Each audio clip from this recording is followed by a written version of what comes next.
also just so cool and sweet, down to earth, and like down to play and do whatever. And yeah, he's probably my number one. Although there are a lot of great ones here, but I'll go with him. No, those are both very good answers. I definitely agree with those. Similarly, who has been your favorite musical guest? And I know that they kind of can have some crazy setups sometimes. So is there a favorite setup that they've had that you remember maybe particularly? A favorite like musical set, like their visual setup? Yeah. I never really pay attention to it. Because during the musical guest, like, we get to see, like, the rehearsal and stuff, which is, like, where we pretty much get to see it. Yeah. But, like, during that, we're, like, being thrown into, like, a room getting changed. Or, like, you know, just, like, scrambling because we're going to do something immediately after it. But Prince was sick. That was before me. I would have loved to see Prince. Prince was, like, it was just ridiculous. It was just like, it was really cool. But yeah, I don't remember what his setup was. I imagine it was purple. Yeah. Yeah. And, yeah. Travis Scott had a cool setup. Oh, yeah, with the circuit chair. Yeah, he was like playing a video game and like rotating around the stage. Do you remember that? Yeah. That was sick. That was like sicko mode. Yeah, I'm actually super pumped for The Strokes. Again, another like very nostalgic thing for me, just like going way back. I'm like, I love them. So that's this week, so it'll be cool. Yeah, I mean, aside from his speech to us after the Good Nights, I've always been a big Kanye fan, so having been there was super cool. So yeah. All very good contenders there. So how many times have you broken character, and what do you think or do in that instance when it happens? I don't think I've ever not broken character. I'm maybe one of the worst live sketch performers of all time. But that ain't true, we know that. I always laugh. I never can hold it in. Even if it's not funny, I laugh. So I break all the time. And when it happens, I'm just like, oh shit. Oh crap. Someone on Reddit is gonna be like, that fucking Davidson kid just always breaks. He can't do his job. Really getting his jollies out there. Yeah, really have a good game to pretend. What a jerk for having fun at his job. I have broken I broke a dress one time fully, and then actually I think that's the same one that they put online. It was back in Paul Rudd, basically as these like, I do computer. Do you remember that thing? I broke during that, but that was a dress, and then it didn't go to air, so they put the dress version online. And then the only other time I've broken was my first year with a Star Trek thing, and Leo Yoshimura, who has been a set designer of the show since the first season, and is like a man in his 70s, was playing, we were doing a Star Trek thing, and he was in a wig and playing, do you remember this? It was Chris Pine's episode. It was like the 60s Star Trek thing. Chris Pine was doing like the Charlton Heston, am I saying the right guy? I think so. No, not Charlton Heston. Who is it? Emily, you know who it is. I wish I could alley-oop to you, but I just cannot. The Priceline man. The Priceline guy, yeah. He's better known as the Priceline guy. Yeah. Anyway, it came to Leo, who had one line, and he delivered it so beautifully and flatly, and he just goes, I know, it's weird, we've never seen it before. And just looked to the side, and I couldn't handle it because Leo just killed it. That's the only time I've broken on air. So we have a good time. Phenomenal. So both of you have obviously been able to make a name for yourself in the comedy business, but how did you both get started, and are there any memorable times that you absolutely bombed when you were first starting out? I still bomb now. Me too. I started when I was 16 in Staten Island, and my first show was at a bowling alley, a comedy club that was in a bowling alley next to a Wendy's and an LA Fitness in a giant parking lot in Staten Island. And when my jokes weren't landing, I could literally hear people bawling and be like, "Oh, I got a spare," and just And just a crash of pins. crash of pins. So, I still bomb a lot, and I bombed my first time.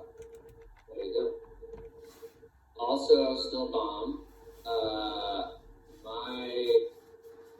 I get where I kind of started. I'm from Chicago, and then didn't really do any comedy until after college, believe it or not. And then I started doing like improv and sketch at the various theaters in Chicago. Also did stand up, but kind of always was sort of straddling both worlds. Kept doing a shitload of improv and stuff. Did like the occasional one-man show, blah, blah, blah. There was also a great comedy theater in Chicago that created musicals that I was in every now and again. And then, I auditioned for the show a few years in a row. And then in 2016, they finally let me in. I bombed. I think that actually bombing is one of the coolest things you can do. Because it means, like, you're trying something. I don't know. And that's a more, like, spiritual and highfalutin answer, but I think bombing is, like, one of the most honorable things one can do. Absolutely. Yeah. It's also, I keep telling myself that anyway. bombing is like kind of really funny. Yeah. It kind of like when things go really bad, it makes me laugh. I opened one time at a college in Florida for Nicole Byer, and I don't think any of the people in this basketball stadium were there to see me. And for 25 minutes, it was I could just hear my own voice echoing throughout their basketball arena, and it's a great memory, actually, I have to say. No, I think you're right. I think bombing builds character. That's what I'm hearing.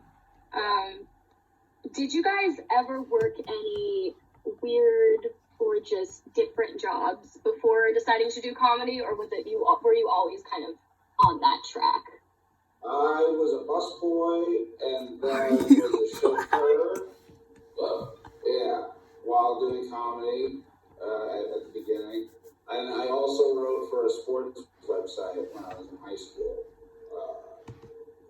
I just had very weird jobs. That's cool. Yeah, it was cool. That's actually a cool job. It was pretty cool. Yeah. The site does not exist anymore. But it was... ESPN.com. No, it was called Free the Fan. And it was like a thing for like 3-4 years that I couldn't believe that you could get paid doing that. Especially as a high school. Yeah, it was really fun. That's sweet. Yeah. I had a lot of different jobs. I worked at tons and tons of different jobs. The best one, the coolest one that I ever did was as a side gig in Chicago, used to do like the acro dunking at Bulls games. I was gonna ask you about this because Gabe told me this and it blew my mind. Please tell us more. That's fucking awesome. It was fun. That was we never talked about. I don't know. That's incredible. So that was cool, but that didn't like pay the bills or anything. That was just like, I would have paid them to do it. But so that was one thing. I also fell into any job I did, I kind of fell into. But the weirdest one was, which I was doing when I got hired for SNL. I was teaching speed reading seminars. Speed reading. So you read very fast. I cannot. And in fact, I think it was all kind of borderline a scam. But I would teach these 6-hour seminars that would go from like 9 in the morning until like 3 in the afternoon in like an office park near LAX. It was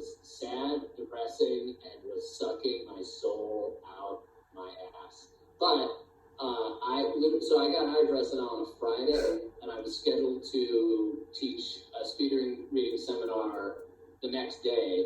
I was like, I want that $300. So I taught my last speed reading seminar after I was hired for the cast. That's awesome. Yeah.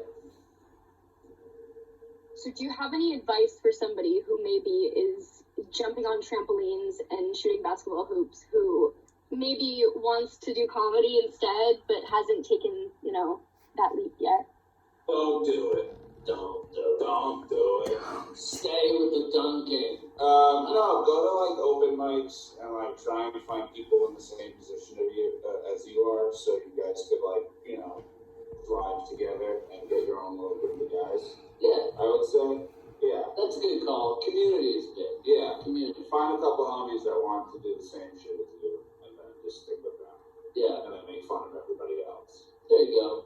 And then the other thing that I would just sort of restate is like to embrace bombing or failure or however you want to frame it. Just like Yeah, when you first start out, you're gonna suck, and you may even suck even up until and while you're on SNL. So just keep doing it. As long as you keep doing it, you're fine. yeah. Yeah, open mics. If you want it, if you're like not necessarily thinking stand up, take an improv class and meet some people there, and then maybe form your own troupe or whatever. That's another thing that I did back in the day. So there are a lot of different ways to, get your feet wet. All right, so Alex, as the king of impersonations, you do a very good impersonation of Eric Trump quite often. So how is that now, given the circus of American politics? How much research goes into the people you impersonate, and who is your favorite person to impersonate? First of all, thanks. And yeah, it's, as you point out, my Eric Trump is really, really, really well researched, really nuanced, really true to life, and that's kind of what I pride myself on. And I watch videos of him anytime I'm going to go out there just to make sure I'm grounded in the real guy, because that's kind of what it's all about. It's preparation. So yeah, I'm a prepper. You didn't really stand up. Could you do Can you do an impersonation of Pete right now on the spot? Put your skills to the test. You right now on the spot. You, is that what you said? Okay. Could you do an impression of me? Or who, Pete? Yeah, that's what I meant. That was a spot on, Gabe, though. That was great. Thank you. Could you do an impression of me right now on the spot? With my hat, with my vest, on the spot right now. That was I'll spare, Pete is like, if you can do a Staten Island impression, It's very check out this new tattoo. yeah, exactly. That's not Pete, and I contend it's probably not very good. Everybody has a good Pete. Pete's fun to do, and yeah, everybody in the cast probably has a Pete. Yeah. Which, because it's one of those things where when you love somebody, you're like, I wanna be their essence for a minute. We can all be Melissa too. Oh yeah, Yeah, she's amazing things. Oh, all right, cool. Thanks, man. Yeah. Oh, sweet. That is some low-hanging fruit, and you both know that. But I wanted to talk about... Did you just call us a penis? No! I wish, but I haven't gotten there yet. I thought low-hanging fruit was penis. Maybe that is what she meant. Emily, what? I didn't know this was how my night was gonna go, but I guess so. Really? I wanted to ask Pete about the pretty cool movies he's been involved in, to pivot just a little bit. Big Time Adolescence, King of Staten Island, both phenomenal. And you're welcome. I wanted to know if this is something you kind of want to pursue more in the future? It's something like maybe you enjoy, and how has the process kind of been different from what you're usually used to kind of doing for comedy? If they continue to let me act, that would be sick. Like, it is definitely the most fun I've had on set. It's definitely like, the schedule is a lot different. It's like it's a lot easier. Like, I feel like everything is easier than SNL because the schedule is just so hectic. So like, when you get to do anything else, you're like, oh my god, yeah, that's great. Wrap at 8, it's amazing. Yeah. And we did what we said we were gonna do. Yeah, everything's on time. Yeah. It's so, because we're so used to, just everything being scrambled. But yeah, I think it's definitely something I would like to continue to do, and I have a lot of fun doing it, and I'm shocked that they're doing something. So, yeah. And Alex, you've done movies too. You could maybe even go for an EGOT one day, because apparently you were also in a musical called Ripper the Musical back at Annoyance Theater. What was that experience like, and does this mean that you're hiding a beautiful singing voice from us, and would you like to demonstrate it here today? Alex got hired. Oh. Me, little old me. I'll share a quick story about my voice. Yes, it's amazing. Yes, it's mellifluous. But I'm gonna keep that to myself as long as I can. In high school, I was in a musical, and after the show, the next day, I said to my mom, I was like, "So, what do you think? Do I have a good voice?" And there was a very long pause. She kind of stopped, and she turned around, and she was like, you have a very interesting voice. But it was very nice, and I was a little insulted, and you can see why. But what it made me feel was like, oh, since she's willing to be honest about this, when she tells me that I am good at something, that it means something. Right. Because she's not blowing smoke up my ass that I have a great voice, Right. because I don't. So it was almost like a good test of a mother's honesty. But no, so I don't have necessarily pipes, I'm not a belter, but I can, if it's a comedy show and you need somebody to vaguely carry a tune, and a tune that everybody knows, like an Elton John song or something, where everybody can sing it, then yeah, I can kind of sort of hit the note pattern. And does that answer your question, Gabe? Yeah, but can you demonstrate it for us? Rocket Man, that's all you got. How was that, Pete? That was fucking Wasn't that? amazing. Thanks, buddy. What about you? Are you good to sing? I love to sing, but I have a horrible voice. What's really funny is I actually, before the pandemic hit, I started taking singing lessons as a joke. As a joke? No, not for It was a joke. I didn't really want to sing. I didn't get booked to do anything. Usually, when you get singing lessons and stuff, it's for a job. But I was just going because I'm insane. I love it. And it was so much fun. Ready? Rocket Man, everything's gonna be alright now. Yeah! Thank you.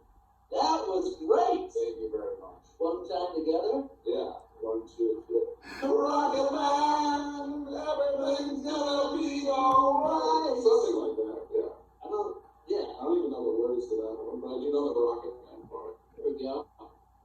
That was phenomenal. Those were the words. I heard them. Thank you very much. So Ashley, I wasn't gonna bring this up, but there's a little bit of beef between you guys and us. Gabe and I were trying to do our jobs as really good moderators and do some research.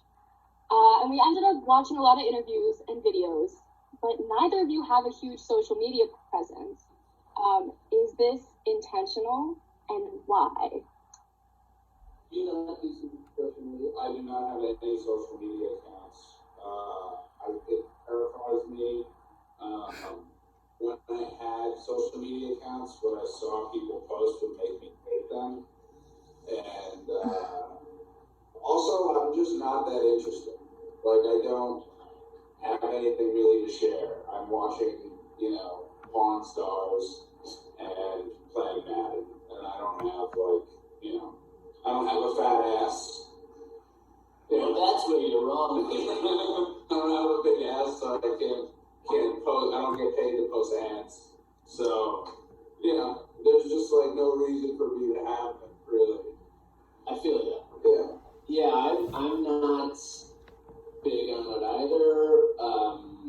I do have a nice plump dumper, but I don't share a lot of pictures online of it. He only shares them with the cat. Right. That's just for the extra of our cast. But yeah, I also don't have that I want to share. And I also just I don't know. Life's too short. The other thing I would say too is that I also I don't necessarily want to see everybody's opinion of me. You know what I mean?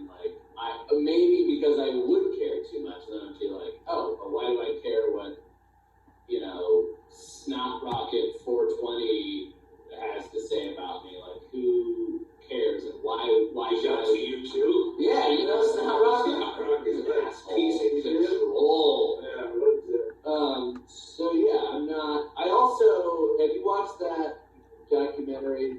Not the Social Network. What's the other one? The one on Netflix, right?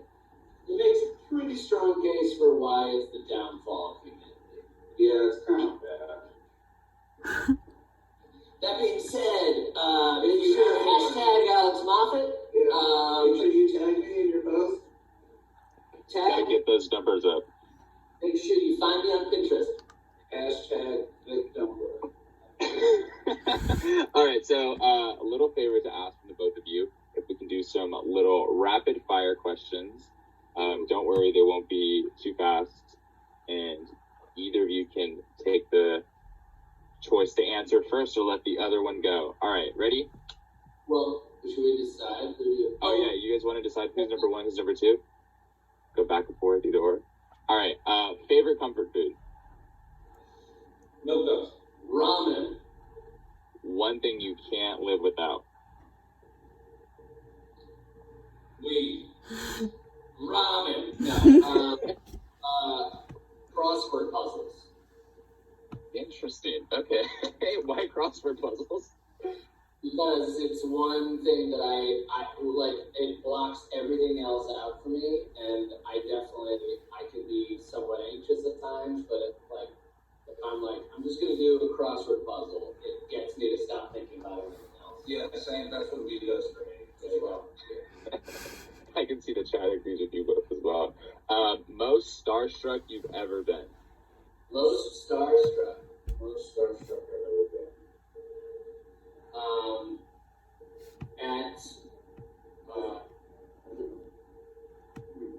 At one of the shows, my first year, I forget who the host was, but at the after party, Jay-Z and Beyonce were there. Oh, yeah. It doesn't get a lot bigger than that. That's sick. I didn't hang out with them, mind you, but anyway. Mine's a weird. If I would freak out if I met Rick Harrison from Pawn Stars. Oh, yeah. Or someone from Storage Wars. I don't know. Oh, yeah, Leonardo DiCaprio. I freaked out.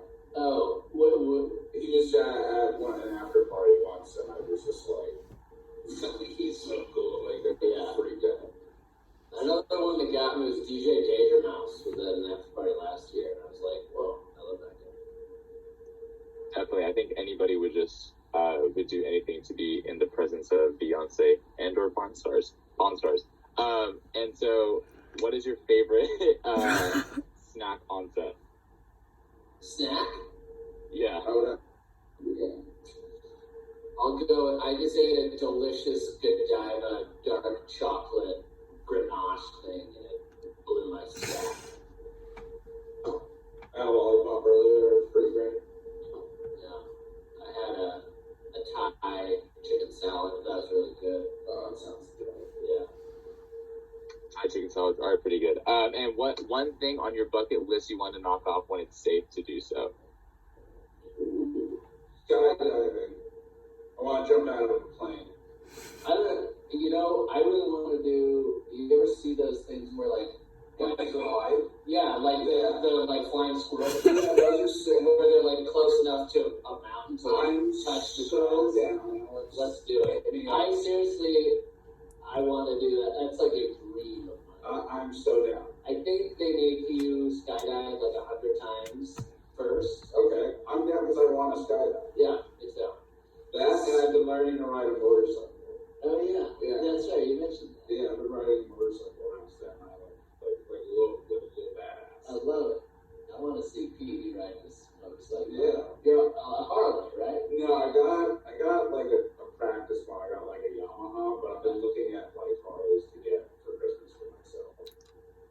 That'd be a good self-gift for yourself. Yeah, I'm really excited about it. I get to say things like, I'm just gonna go out in the wind for a little bit. Is that what they say? Yeah, they said let's get this thing in the wind. Whoa. Let's get you getting some wind. Whoa. So I added that to my douche factor this year. The Harley though is like it's its own category. Yeah, they're really sick. Yeah, that's cool. Definitely, I definitely want to skydive as well. I also want to go bungee jumping, like off of the Space Needle. I feel like that would be fun. Also quite dangerous. And so, what is one nice thing you can say about each other? I could say a million nice things about it. Alex has a huge hog. So does this guy. We're hog brothers. Right before this, we were walking around here naked. It was great. Alex is just the nicest dude. He's never, never brings the mood down. It's always up on Saturday. A very easy person to be around. Thanks, brother. Yes. I would say the same thing about you. And also, with Pete, like, what you see is what you get. And it's like, there's a genuine quality that, like, everybody who sees you and talks to you, like, you are just genuine and straightforward, and you wear your heart on your sleeve, and you are just like the same with me that you would be if one of you was in the room here. You talk to them the same. There's no pretentiousness whatsoever, and you're just a genuine dude. Thank you. I paid Alex Moffat to say that. He crushed it. That was awesome. That was worth all $100,000. No, but I love Pete. He's really. We got a good relationship. Yeah. So sweet. And so, since this is a college show with a bunch of college students, and both of you have attended college, what are some things you loved, missed, and hated about college? I miss being in college when, you'd be in your room watching a virtual Zoom for an hour. Yeah. A Q&A with a couple of randos. I hated dorming because everybody's 18 and everybody's trying to trip off. And there's like 3 or 4 people in there, and it's just like really hard to like find your time slot and or hide it while they're sleeping. We used to put that on our chore board. And you Yeah. would and you would just sign up for when you wanted to do it. It's just a really difficult thing to like nap down. That's the thing I hated the most about college was dorming. But And the jerking. yes, specifically. But I did enjoy the classes that I went to for the 2 years that I went. What do I miss or love? I don't know. I hated my freshman year. I don't know why. I didn't find my people yet all that quickly. But then, I don't know. I played rugby in college. That kind of helped me find my gang. And like rugby parties are really just like a lot of nudity, a lot of singing. That's awesome. It's great. It's a good time. So rugby would be one thing that I really, if I missed something about college, maybe it would be rugby. All right. We're actually going to head into some live student questions now. Yeah, so they're super excited to talk to you, and we're super excited to host them. We're just going to figure out how to get them on, and then they're going to have some lovely questions for you, too. While you do that, we're gonna look at the chat, which is probably a Oh, hard one. yeah, I'm not sure about that. Alex, my mom is what? This is all moving too fast. It's going too fast. What the? Definitely because you guys said you were looking. Oh, I guess you have like 1,000 people here. Well, it's going a little too fast. There's 700 people right now, and they're probably all. Hey guys, just stop. Yeah, one Everybody stop. to read it. Okay, so we have our first student question, and we'll get her to pop on real quick. Great. So this is Emily. She's gonna ask you, same name by the way, so obviously a great person. Go for it, Emily. Hi guys, I was wondering if you could talk a little bit about your experience auditioning for SNL. Me, I did stand up at a comedy club, and then I didn't hear. It was like a bunch of people auditioning, and then I heard that like a few weeks later they were like, "We want to make you a writer, maybe." So I came in for a meeting about that, and then I auditioned again at another stand up thing, and I went okay, and they were like, "Still think we're gonna make you a writer." And then I did the audition at 8H, where it's in the studio and it's in front of like 5 people, like Lauren and the producers, but you can't see them. It's like in the pitch black. Yeah. And you just do it directly to camera. And I did stand up again. And then I didn't hear anything for like a month.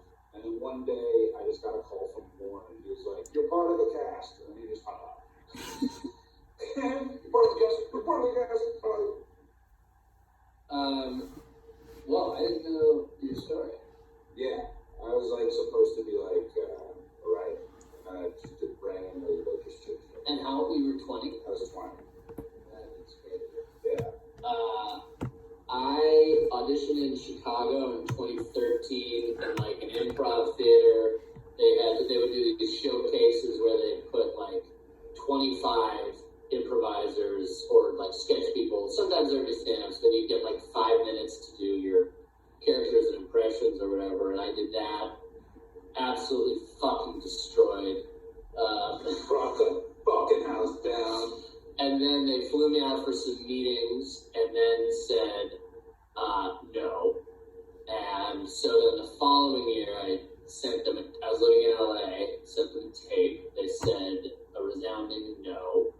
And then the following year, again, still living in LA, 2015, I auditioned live, did another one of those showcases at an improv theater.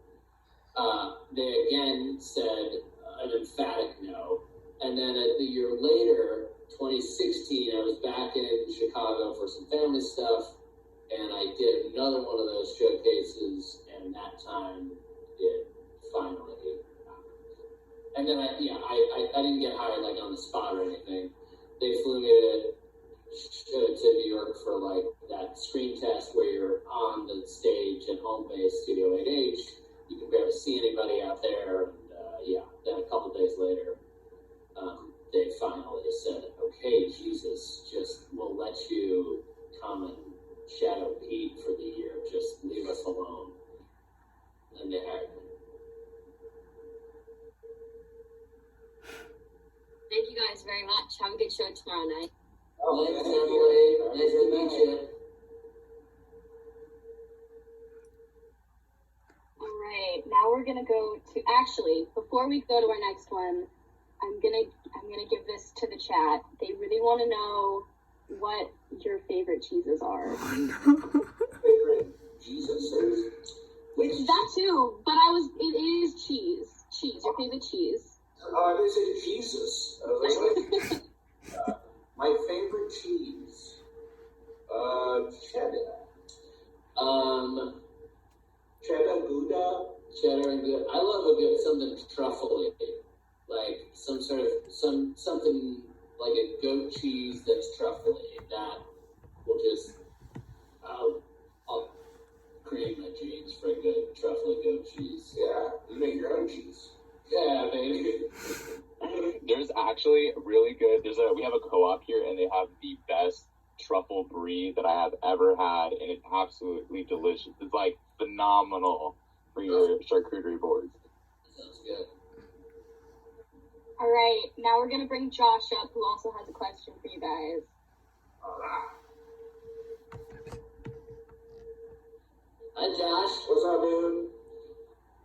You are on mute. Hey, what's up, guys? Hey, so I wanted to know, what would you guys have done if SNL didn't work out? Like, did you guys have any other plans? I would be selling cocaine instead. I would be too. I'm not kidding. He is. But I probably would be pushing drugs up and down the tri-state area. I believe that. Yes. And I would be like notorious. Like they would call me like PDD or something like that. You got it. You don't know PDD? Yeah, I would always wear a mask. I would make it fun, for when I would deal the drugs. You put things in fun bags. Fun, very fun bags. Like a goodie bag. Absolutely. I probably would have just kept the snake oil salesman act that was teaching people to speed read. It truly don't. If anybody ever tells you that they can teach you to speed read, don't just run. Truly don't know what I would be doing. It was not the last couple of years were not pretty before I've been crying in a corner. yeah. See. All right, right on.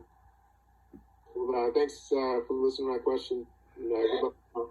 Guys, Nice to meet you. Nice to meet you. All right, and now for our next question, we have a student, and her name is Mina. Hello. Can everyone hear me? Okay, cool. So I was wondering, like, over the years, have either of you noticed, like, a change or a growth in, like, the kind of comedy you either enjoy performing or, like, watching? And, like, if there's been a change, like, what's affected it? Not to be like that guy, but comedy's definitely become a little more PC, which is not fun. There's a lot of like, people are excited to take people down now, and for the first time in my career, I feel a little like, I'm like, oh, I don't know if I should, what I'm gonna say, or like, what I never had like that fear before. So I think like the way people have gotten offended or are so quick to get offended has definitely risen a lot. Where people are just like, yeah, for you. So that I've noticed.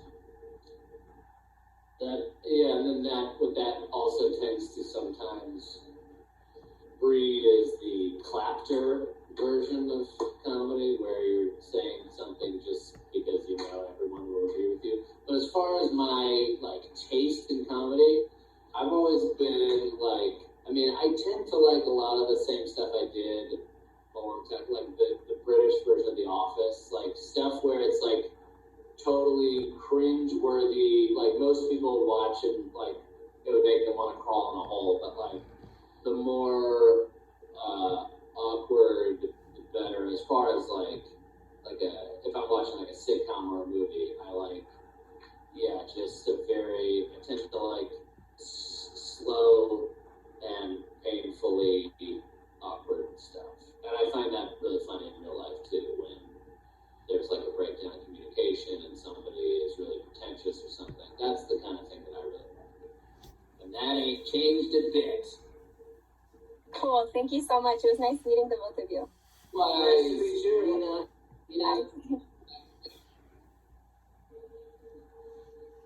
All right, and then for everyone in the chat keeps asking what your guys' Starbucks order is, and it's like the question that has come up the most that I've seen. So, you guys want to? Matcha latte, Fox. Hot or iced? And I order a bag full of cake balls. Those are sick. The cake pops? Yeah. I eat like 4 of those. Oh, that is so interesting to hear. I'm a black coffee guy.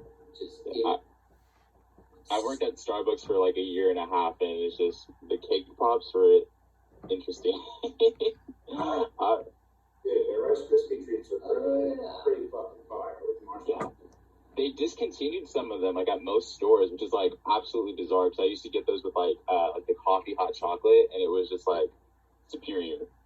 Enough's enough, man. I mean, there's 1,000 people on this who could sign a petition. Yeah. You know, you are playing chess, and we are all playing checkers. So now for our last student question. Hi. Hi. So my question is, what do you recommend for people who want to get into acting but don't know how with no experience during the pandemic? Whoa. Acting. Good luck.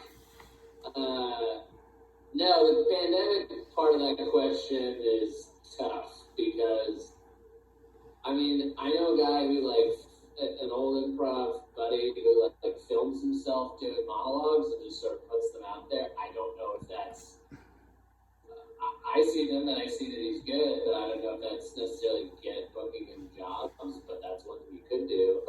I don't know. Are there ways of, like, can you take class? Are you like a take a class while everything's like shut down? Get good at it. Yeah. And then like when things pick back up, like, you know, go Howard Freud and stuff. But like while everybody's locked down, try and find like an online master class or just take anything you're interested in. Yeah. I'd say. Are you a theater major? No, actually, I just turned 18 and I just wanted to do it, and I was like, oh, you know, how would I start? Yeah. Yeah, I would find like some sort of acting masterclass stuff. That would probably be fun, and you find people that are interested like you, and you could like find out what they're doing and stuff. Yeah.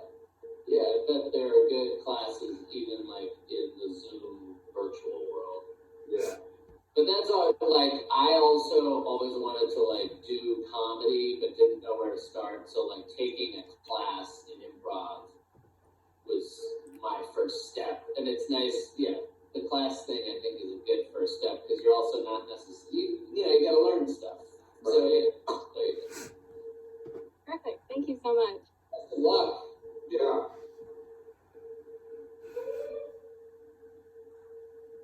That is definitely hard. I cannot imagine having to figure that out right now, let alone at all. But props to her. So we're gonna go to some student asked questions now. They're not gonna ask them. I'm gonna ask them because that's just what we're doing. So I have one here from an anonymous. Pete, what was your favorite drawing that you did for King of Staten Island, or that you did for King of Staten Island? Favorite drawing. I didn't draw. Dave Cyrus, who wrote the movie with me and Chad, did all the drawings. I liked his Ricky Spanish from American Dad, the Roger character. I thought he did a great job on it. So that one was cool. That's awesome. And just kind of going off of that, I know that King of Staten Island is like kind of semi-autobiographical. How was that like writing process like? How much of kind of your own life ended up in that movie? I think like the emotional part is pretty accurate, but we obviously had to come up with like a story to, be adjacent to that. So we kind of just were just like, what would I do if it wasn't comedy? And I guess I was like tattooing maybe. So we just kind of ran with that, and just like the emotional arcs and stuff are pretty more real than the other stuff. But the part about your dad is still alive as well. Yeah, my dad's actually alive. So that part was interesting. My dad's an accountant. Great guy. Alex, you were in a movie too called Opening Act, right? It just came out recently. Would you want to do more movies based on your experience with that? Based on my experience with that, no. But, no, I'm kidding. Yeah, totally. Kind of like Pete said, I had the same feeling. Like, yeah, if they'll hire me to do an acting gig on there. It really is like I love being on a set. I love the whole thing. I love to work with the director. I like to feel very important because I'm standing there in front of a camera. It feeds my self-esteem. But all jokes aside, totally, I would love to do more. So if they'll hire me too, then maybe you'll see me in another movie or two. Yeah, we know. Yeah, wait. You guys have connections? If you guys Put in a good word for. Yeah, because we don't. We'll think about it.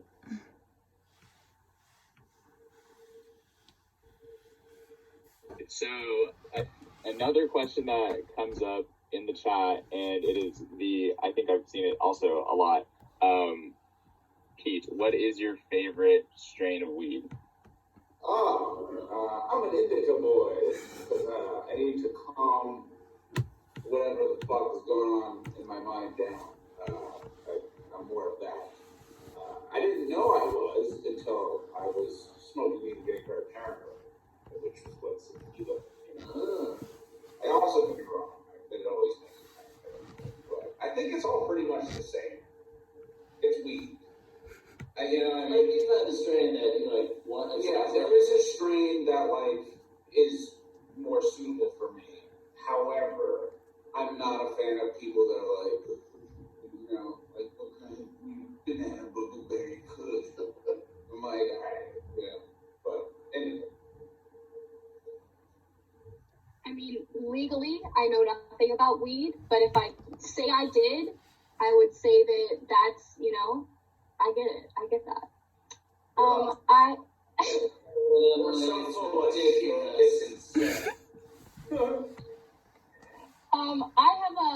have a question from my housemates. We want to know over here if you guys are into house plants, because let me tell you, it's a jungle up in here. And if you do, do you guys have a green thumb? What are you up to over there? House plants.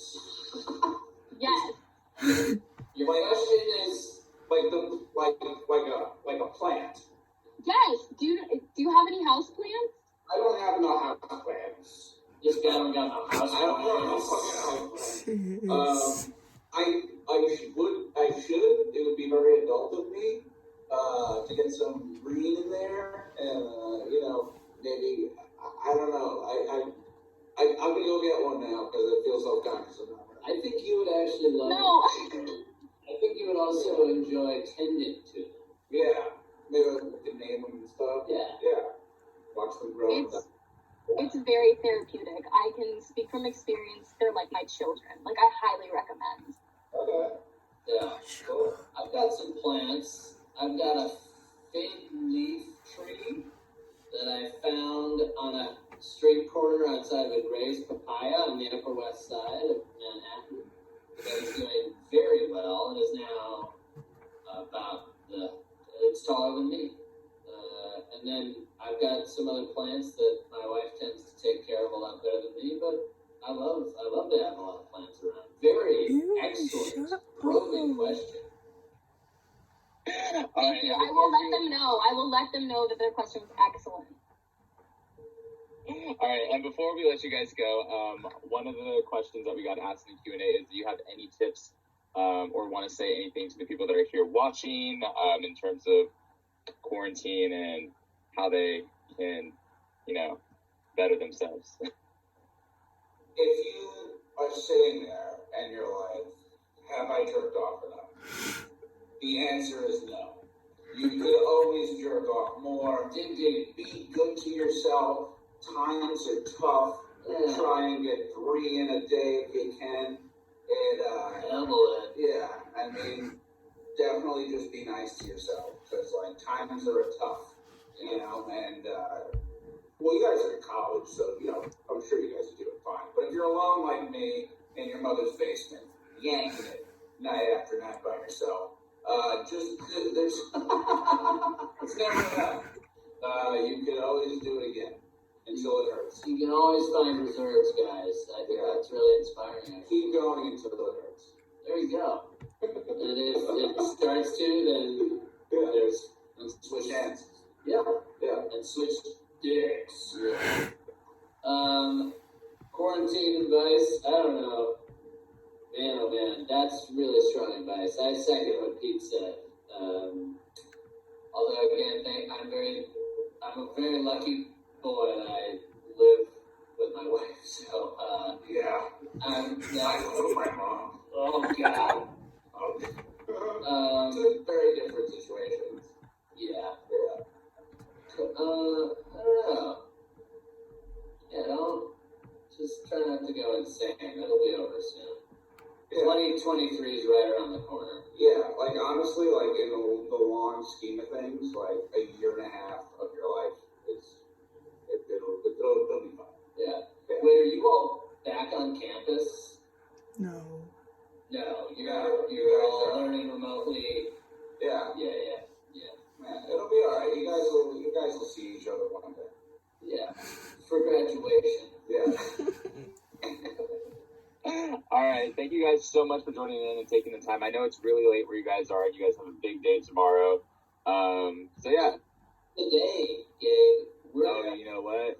We're about to do He's in a costume. Yeah. I was, but I looked like Pete's dad because I'm playing Pete's dad in this sketch. So I changed my clothes. But we gotta go through hair and makeup right now, and then we'll be shooting this thing until 3 in the morning. And I'm being serious. Yeah. So great. So anyway, sorry I cut you off, Gabe. Go ahead. No, that's perfect. Well, thank you guys once again, and I hope you drink a lot of coffee, and can't wait to see you with the show tomorrow. Or I guess for us, the show will be tomorrow. Yeah. Well, enjoy it. Yeah. All about the enjoying tonight. It's a long haul, baby. It's gonna be very tired. Yeah. Thanks for having us. Thanks for having us. This was fun. This was great. Are we doing this again here with you guys tomorrow? Yeah, we'll see you tomorrow night, like right after the show, yeah? Thanks, Zoom link, everybody. We can Yeah. I'm usually not busy after update. Same here. Yeah. We'll do a recap of what happened, and then we'll give some pointers about the show. Alrighty then. Great, and we'll just sort of like FaceTime while we're doing the goof nights. Alright, remember everybody, jerk off. God bless. All right, have a good night. Guys. Thanks. All right, so now